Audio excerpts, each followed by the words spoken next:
Pyramid game episode 10 जो कि इस ड्रामा का लास्ट एपिसोड है, उसमें हम देखते हैं सूजी और जायुन हानियुल हाउस आते हैं जहाँ पे हारिन पहले से होती है। जहाँ हारिन सूजी से कहती है, मुझे पता था तुम दोनों साथ ही आओगे। मैं जाते जाते जायुन को एक मौका देना चाहती थी, उसे भी महसूस होना चाहिए आखिरकार तुम्हारा धोखा उसे कैसा फील होगा। तो सूजी कहती है, ये सब छोड़ो, तुमने जायुन को यहाँ पे क्यों बुलाया ये बताओ। तो हारिन कहती है, देखने के लिए आखिर मेरे साथ क्या होगा। फिर वो बोलती है, तुम्हें पता है हम लोग कहाँ हैं? हम लोग मेरे घर पे हैं। और सीन फ्लैशबैक में जाता है जहाँ हारिन और जायुन एक साथ हानियुल हाउस आते हैं, जहाँ हारिन जायुन को बताती है, मैं अनाथ हूँ और ये मेरा घर है, ये बात सिर्फ तुम्हें पता है और किसी को नहीं। फिर सीन प्रेजेंट में आ जाता है जहाँ वो सूजी से कहती है, ये घर सोन का हुआ करता था जहाँ वो रहती थी, जिसके साथ बुलिंग हुआ था। तभी जायुन कहती है, वो मैंने किया था। फिर सीन फ्लैशबैक में जाता है और हम हारिन को देखते हैं जो अपना इंट्रोडक्शन इंग्लिश में दे रही होती है, जिससे टीचर खुश हो जाती हैं और उसे बैठने को बोलती हैं। जहां हम देखते हैं एक लड़की को हारिन पसंद नहीं आती है। फिर हम उसी लड़की को देखते हैं जो दूसरों से कहती है, मुझे सोन पसंद नहीं है, मैं उसके साथ खेलना नहीं चाहती, वो ऐसे ही रहती है जैसे कि कहीं की प्रिंसेस हो। तो जायुन कहती है, उसके बारे में तुम लोग ऐसा मत सोचो, मुझे उसके लिए बुरा लगता है। तो वो लड़की कहती है, तुम्हें उसके लिए बुरा क्यों लगता है? तुम हम लोगों को बुरा क्यों बना रही हो? तो जायुन कहती है, मुझे उसके लिए बुरा लगता है क्योंकि वो अनाथ है। फिर हम वही लड़के और लड़कियों को देखते हैं जो हारिन को बुली कर रहे होते हैं क्योंकि उसने झूठ बोला होता है कि उसके पापा यूएस में रहते हैं। और वहीं पे जायुन भी होती है जो चुपचाप ये सब देख रही होती है। प्रेजेंट में सूजी हारिन से कहती है, तुम्हारा ये वजह है जो तुम जायुन को बुली करती रहती हो? तो हारिन कहती है, नहीं। जिसे सुन जायुन पूछती है, तब फिर तुम मुझे बुली क्यों करती हो? फिर हारिन बहुत सारे स्लीपिंग पिल्स एक साथ खा लेती है, जिससे देख जायुन उसे स्लीपिंग पिल्स थूकने को कहती है। फिर वो आगे बढ़ती है, तब हारिन उसे एक स्लैप लगाती है। फिर वो उसका गला दबाने लगती है और बोलती है, तुम्हें पता है तुमने मेरे साथ क्या गलत किया है? पिछले साल मेन बिल्डिंग में तुमने क्या किया था? तभी वहाँ फायर अलार्म बजने लगता है और चारों तरफ आग लग जाती है। तब सूजी जायुन को लेकर बाहर निकलने लगती है और हारिन को भी बाहर निकलने को बोलती है। तभी हारिन स्लीपिंग पिल्स की वजह से बेहोश हो जाती है और आग के बारे में फायर फाइटर्स को भी पता चल जाता है, वो लोग भी निकल जाते हैं। फिर हम हारिन और जायुन को हॉस्पिटल में देखते हैं जहाँ जायुन की माँ आती हैं और उसे गले लगाकर बोलती हैं, क्या तुम ठीक हो? फिर हम हारिन की माँ को देखते हैं जिसे हारिन के पापा कॉल करते हैं और बताते हैं हानियुल हाउस में आग लग गई है। और वो बताते हैं वहाँ पे हारिन थी और उसके साथ जायुन और सूजी भी थी। तभी हारिन की माँ को एक आइडिया आता है और वो किसी को कॉल करती हैं और एक काम करने को बोलती हैं। फिर हम एक लाइव ब्रॉडकास्ट देखते हैं जिसमें एक इंसान मास्क पहने हुए सूजी और हारिन का फोटो दिखाते हुए बोलता है, सूजी जो लड़की व्हाइट कपड़ों में है वो अभी अभी एक घर में आग लगा कर आई है और उस घर में कोई और नहीं, बैकन ग्रुप की चेयरमैन की पोती थी। ये वीडियो सूजी भी देख लेती है और चारों तरफ ये न्यूज फैल जाती है। फिर हम एक न्यूज कंपनी को देखते हैं जहाँ एक रिपोर्टर उस आर्टिकल पोस्ट करता है। फिर हम प्रिंसिपल को देखते हैं जहाँ 2 पुलिस वाले आए होते हैं और वो उन्हें बताती हैं, टीचर नाही ने जो कंप्लेन किया है वो सब झूठा है, उन्होंने लड़कियों के कमरे में कैमरा फिट किया हुआ था इसलिए उन्हें स्कूल से निकाला गया था। फिर हम जियांग को देखते हैं जो पुलिस वाले को बताती है, डायोन ने ही सब कुछ किया है इसीलिए स्कूल ने उसको निकाल दिया। और एक और लड़की है जिसका नाम सूजी है जो इन सब में शामिल है, जिसके पापा मिलिट्री में है, शायद वो भी शामिल होंगे। जहाँ न्यूज में ये सब भी आ जाता है और सूजी के पापा को भी घसीट लिया गया होता है। फिर हम एक टीचर को देखते हैं जो पुलिस वाले को बताती है, जायुन जो है वो हमेशा क्लास से बाहर ही रहती है और उसे कभी भी कोई भी ग्रेड नहीं मिलता, हमेशा उसका पॉइंट नीचे ही रहता है। मुझे तो लगता था वही सबको बुली करती है। फिर हम क्लास का सीन देखते हैं जहाँ 2 पुलिस वाले आए होते हैं और टीचर से बोल रहे होते हैं कि हमें सूजी से बात करनी है और शायद हो सके तो हमें उसे पुलिस स्टेशन ले जाना होगा। तभी उरी खड़ी होकर सूजी के पास आती है और पूछती है, तुमसे हारिन ने क्या कहा है? और सीन फ्लैशबैक में जाता है जहाँ हारिन सूजी से कहती है, ये वही जगह है जहाँ पिरामिड गेम स्टार्ट हुआ था। और हम उसके बचपन का सीन देखते हैं जहाँ टीचर बोर्ड पे पिरामिड का फोटो बनाते हुए बोलती हैं, आज हम लोग एक गेम खेलेंगे, जो जीतेगा उसे बोनस मिलेगा और जो हारेगा उसे पेनल्टी मिलेगी। और वो कुछ लोगों का फोटो बोर्ड पे लगाते हुए बोलती हैं, अगर इनमें से कोई हमारे स्कूल आए तो हमें किसके सामने अच्छे से रहना चाहिए। जहाँ सभी बच्चे हाथ उठाते हैं क्योंकि उन्हें सारा आंसर पता होता है और हारिन नहीं होती है तो वो हार जाती है। तब पेनल्टी के टाइम उसे लंच में खाना कम दिया जाता है और टीचर उससे बोलती हैं, अगर अगली बार भी तुम हारोगी तब तुम्हें चादर नहीं मिलेगा ओढ़ने के लिए। इधर प्रेजेंट में सॉन्गे सबको मैसेज करती है, सूजी को पुलिस वाले ले जा रहे हैं। पुलिस स्टेशन में पुलिस ऑफिसर सूजी को लाइटर दिखाते हुए पूछते हैं, क्या आप इस लाइटर को जानती हैं? तो सूजी कहती है, ये लाइटर हारिन का है, हमेशा उसी के पास रहता है। फिर हम हारिन के बचपन का सीन देखते हैं जहाँ वो लड़कियाँ हारिन को फिर से बुली कर रही होती हैं। तभी एक लड़की उसे रोकने की कोशिश करती है तो चोरंग बोलती है, इससे क्या हुआ, अगर हम इसे कुछ भी करें ये किसी को नहीं कहने वाली है क्योंकि ये अनाथ है। और वो जायून से पूछती है, मैंने ठीक कहा ना जायून। जहाँ जायून चुपचाप खड़ी होती है। तब हारिन लाइटर उठाते हुए पूछती है, अगर मेरे पास पेरेंट्स हो तो क्या मैं इस लाइटर से जो मन करे वो कर सकती हूँ।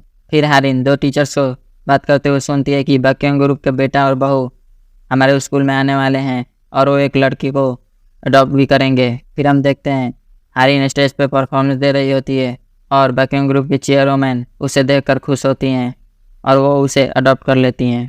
फिर हम हारिन को देखते हैं जो उनके घर पे होती है। वहाँ टीचर उसे पढ़ा रही होती हैं और बोलती हैं, तुमने फिर से ये सब गलत कर दिया है, मैं तुम्हें कितनी बार समझाऊं। जहाँ हारिन देखती है उसकी दादी उसे साइड से देख रही होती हैं और वो थोड़े गुस्से में होती हैं। फिर हारिन बहुत मेहनत करती है अपने दादी का विश्वास जीतने के लिए और वो वैसे ही बड़ी हो जाती है। प्रेजेंट में सूजी के पापा पुलिस स्टेशन आते हैं उसे घर ले जाने के लिए। फिर हम पूरे ग्रुप को स्टोर के बाहर देखते हैं जहाँ सबके पेरेंट्स उन्हें कॉल करते हैं क्योंकि सबको पता चल गया होता है इस इंसिडेंट के बारे में। तब सॉन्ग कहती है, ये तो होना ही था, आखिरकार बहुत कुछ चल रहा है हमारी ज़िंदगी में। तभी जो हवा जायून से पूछता है, तुम्हें पुलिस स्टेशन कब जाना है। तब जायून कहती है, मुझे नेक्स्ट वीक बुलाया गया है। तब येरिन कहती है, बक्योंग ग्रुप ये सब कुछ हम लोगों पे उड़ेलना चाहता है, अगर ऐसा चलता रहा तो सूजी बुरी तरह फंस जाएगी। तब प्योजी कहती है, हमें क्या करना चाहिए, आखिरकार हम क्या करें। फिर स्कूल की छुट्टी हो जाती है जहाँ स्कूल के बाहर बहुत सारे रिपोर्टर्स होते हैं। तो सॉन्ग एक रिपोर्टर को फॉलो करती है और वो उसे मनाने की कोशिश करती है क्योंकि उसे पता होता है वो हमेशा सच्चाई लिखती है। फिर हम येरिन को देखते हैं जो एक ब्रॉडकास्ट करती है जिसमें वो बताती है, मैं अपना डेब्यू नहीं करूँगी और मुझे सबको एक बात बतानी है। हमारे क्लास में एक गेम होता था जिसका नाम पिरामिड गेम है और मैं उस गेम का हिस्सा थी। फिर हम टीचर नाई को देखते हैं जो एक और टीचर के साथ थी जहाँ वो टीचर बताती हैं, सितंबर महीने में मैं अपने बॉयफ्रेंड के साथ वीडियो कॉल कर रही थी, तब मैंने ये सब रिकॉर्ड किया था। तभी सूजी को मैसेज आता है जिसमें लड़कियाँ पूछती है, क्या ये तुम हो, तुम्हें हम लोगों को ये बात बतानी चाहिए, तुम्हें बहुत कठिनाइयों का सामना करना पड़ा है। तब सूजी उस लिंक पे क्लिक करती है जहाँ हम देखते हैं वो टीचर वीडियो कॉल पे अपने बॉयफ्रेंड से बात कर रही होती हैं। जहाँ वो देखती हैं दायून, सियोला और उरी सूजी को घसीटते हुए ला रही होती हैं और उसे बुरी तरह मार रही होती हैं। फिर सभी लड़कियां उस वीडियो को ऑनलाइन पोस्ट करती हैं और शेयर करती हैं जिसमें वो लोग लिखती हैं, ये होता है हमारे क्लास में। फिर हम येरिन को देखते हैं जो हॉस्पिटल में उनजंग के पास होती है जहाँ उनजंग पूछती है, क्या तुम ठीक हो। तो येरिन कहती है, मैं बिल्कुल ठीक हूँ और सब कुछ एक्सपोज हो गया है तो अब मैं डेब्यू भी नहीं कर सकती, उसका सवाल ही नहीं उठता है। फिर वो उरी को मैसेज करती है कि मैं तुम्हें मिस कर रही हूँ, जहाँ उरी बहुत खुश हो जाती है और चिल्लाने लगती है, जिसे सुन जो हवा उसके रूम में आता है। तो उरी कहती है, येरिन ने मुझे मैसेज किया और उसने मुझे अपना दोस्त कहा। फिर वो दोनों बैठे होते हैं। तब उरी कहती है, अगर मैं वो करूँ तो क्या येरिन बेकसूर हो जाएगी। तो जो हवा कहता है, वो ही नहीं तुम्हें भी इससे मदद मिलेगी। तब उरी मान जाती है। तो जो हवा कहता है, बस तुम इतना याद रखना तुमने कुछ भी गलत नहीं किया है। तो उरी कहती है, मुझे पता है। और वो बताती है कि जब वो इवेंट के दिन स्कूल गई थी तब वो हारिन से मिली थी। जहाँ हम देखते हैं जब हारिन से उरी मिली होती है तब उरी ठीक से सांस भी नहीं ले पा रही होती है और वो हारिन से पूछती है, तुमने मेरे साथ वो सब क्यों किया, तुमने मेरी ज़िंदगी क्यों बर्बाद कर दी। तो हारिन कहती है, मैंने तुम्हारे साथ वो सब किया क्योंकि तुमने मेरे पैर पे अपना पैर रख दिया था। और वो सब वो ब्रॉडकास्ट में बता रही होती है और वो बहुत रो रही होती है। फिर वो बोलती है, उसके बाद मैंने अपने होम रूम टीचर को भी ये बात बताई, तब मुझे पेनाल्टी दिया गया और पेनाल्टी के रूप में मुझसे स्ट्रिप शो कराया गया। तब मैं बहुत डर गई थी क्योंकि अगर वो वीडियो वो लोग ऑनलाइन पोस्ट कर देते तो मैं कहीं की नहीं रहती। ये बात मैं अपने पेरेंट्स को भी नहीं बता सकती। जहाँ ये वीडियो भी वायरल हो जाता है और सभी लोग बातें करने लगते हैं, क्या हारिन पागल है, वो स्ट्रिप शो कैसे करा सकती है। फिर जायून सूजी को कॉल करती है और बोलती है, मुझे याद आ गया 1 साल पहले क्या हुआ था। और हम 1 साल पहले का सीन देखते हैं जहाँ जायून हारिन से पहली बार मिली थी और वो उसे बताती है, मैं हान्योल हाउस से जायून हूँ, क्या तुमने मुझे पहचाना। और वो उससे पूछती है, तुम कैसी हो। तो हारिन कहती है, तुम्हें क्या लगता है। तब जायून उसे देखते हुए बोलती है, तुम ठीक हो। तो अपने दोस्तों के साथ चली जाती है। फिर हम हान्योल हाउस का सीन देखते हैं जहाँ हारिन जायून से कहती है, तुमने उस टाइम मुझे देखकर खुद को माफ़ कर लिया लेकिन मैंने तुम्हें कभी भी माफ़ नहीं किया, इसलिए मैं तुम्हें ख़त्म करना चाहती थी। तो मैंने तुम्हें ग्रेड F में रखा ताकि मैं तुम्हें पूरी ज़िंदगी टॉर्चर करती रहूं। फिर वो सूजी से कहती है, तुम मुझे ऐसे क्यों देख रही हो? क्या तुम मुझे अब समझती हो? तब सूजी कहती है, क्या तुम पागल हो? खुद को बचाने के लिए सारा इल्ज़ाम जायन पर लगा रही हो और बोल रही हो ये सब जायन की वजह से हो रहा है, जो बहुत घटिया है। तो हारिन कहती है, तुम्हें कुछ नहीं पता। तो सूजी कहती है, मुझे कुछ भी पता करने की ज़रूरत नहीं। अगर जायन तुम्हारे सामने अपने पैरों पर भी माफ़ी की भीख मांगे तब भी तुम इस गेम को बनाती। जायन से मिलने से पहले तुम उरी को टॉर्चर कर रही थी। बस अपने वायलेंस का इल्ज़ाम तुम जायन पे लगा रही हो ताकि तुम एक विक्टिम बन जाओ। फिर सीन प्रेजेंट में आ जाता है। फिर हम सूजी के पापा को देखते हैं जो सूजी को टॉर्चर करने वाला वीडियो देख रहे होते हैं। तभी वहाँ सूजी भी आ जाती है। तब वो सूजी को बताते हैं, मैं तुम्हारे स्कूल आया था क्योंकि मैंने सोचा बचपन से तुम खुद पे इंडिपेंडेंट रही हो, क्यों ना मैं एक बार ही देख लूँ कि मेरी बेटी स्कूल में कैसे रहती है, उसका लाइफ कैसा है। और वो उसे सॉरी बोलते हैं। तभी जो उसे मैसेज करता है, तुम्हारा होम रूम टीचर क्वालिफाइड नहीं है तुम्हारे स्कूल में पढ़ाने के लिए। फिर हम सूजी को जो के स्टोर में देखते हैं जहाँ जो उसे पूरी बात बताता है कि कैसे तुम्हारे स्कूल के टीचर्स एग्जाम पेपर्स में फेरबदल करते हैं। और वो उससे पूछता है, क्या मैं इसे ऑनलाइन पोस्ट कर दूँ? तो सूजी मान जाती है। तब ये न्यूज़ भी ऑनलाइन वायरल हो जाती है। फिर सूजी जाने लगती है। तब जो पूछता है, आखिर तुम्हें वायलेंस रिपोर्ट कहाँ मिला? फिर हम टीचर नाई को देखते हैं जो एक रिपोर्टर से मिलती हैं और उसे वायलेंस रिपोर्ट करने को बोलती हैं। फिर हम देखते हैं कुछ पुलिस ऑफिसर आकर प्रिंसिपल ऑफिस से सारा डॉक्यूमेंट्स और होम रूम टीचर के ऑफिस से भी सारा डॉक्यूमेंट ले जाते हैं और उन दोनों को पुलिस स्टेशन लाया जाता है जहाँ आरिन की मॉम भी आती हैं। फिर हम दाइन को देखते हैं जहाँ उसके पापा आते हैं और उनके हाथ में गोल्फ बैट होता है और वो उसे मारने की कोशिश करते हैं। फिर हम उरी को देखते हैं जिसके पेरेंट्स उसका मेडिकल टेस्ट करा रहे होते हैं ताकि वो पता कर सकें कि ये पागल है या नहीं। फिर हम 16 को देखते हैं जिसे नेशनल चैम्पियनशिप से निकाल दिया गया होता है। फिर हम उनब्योल को देखते हैं जो हानगुक यूनिवर्सिटी के आगे प्रोटेस्ट कर रही होती है कि मैंने कुछ नहीं किया, मैंने कोई चीटिंग नहीं की, क्योंकि उसे एडमिशन से निकाल दिया गया होता है। फिर हम दोआ को देखते हैं, उसे भी स्कूल से एक्सपेल कर दिया गया होता है क्योंकि उसने भी इस गेम में हिस्सा लिया था और वो इस गेम का रेफरी थी। फिर हम सूजी और उसके ग्रुप को देखते हैं जहाँ वो बातें कर रही होती हैं कि हमारे साथ ये सब हो रहा है क्योंकि जो इस वायलेंस का मास्टरमाइंड है वो लापता है। तभी वहाँ दोहा आती है। तब सूजी और दोहा स्टोर के अंदर बातें करते हैं जहाँ सूजी कहती है, तुम्हें भी दूसरों लड़कियों की तरह एक्सपेल कर दिया गया है ना, क्या तुम ठीक हो? तो दोहा कहती है, मुझे ये मंजूर है, जो भी मैंने किया है ये उसका फल है। फिर हम हारिन के मॉम डैड को देखते हैं जो प्रेस कॉन्फ्रेंस में बोल रहे होते हैं कि हमने हारिन को अडॉप्ट किया था जब वो 9 साल की थी। हमें नहीं पता था कि वो पागल है। एडॉप्शन के बाद जब हम उसे घर लाएं और कुछ समय बाद उसके बिहेवियर में चेंज आने लगा और हमें पता चला कि वो हम सबसे अलग है। वो हमारी बेटी नहीं है, लेकिन उसने जो भी किया है उसकी रिस्पॉन्सिबिलिटी हम लेते हैं और वो सबसे माफ़ी मांगते हैं। और वो बोलते हैं हम लोग बकेन गर्ल्स स्कूल से अपना सारा कॉन्ट्रैक्ट ख़त्म कर लेंगे। और ये न्यूज़ सूजी देखती है जहाँ वो जैन के घर होती है।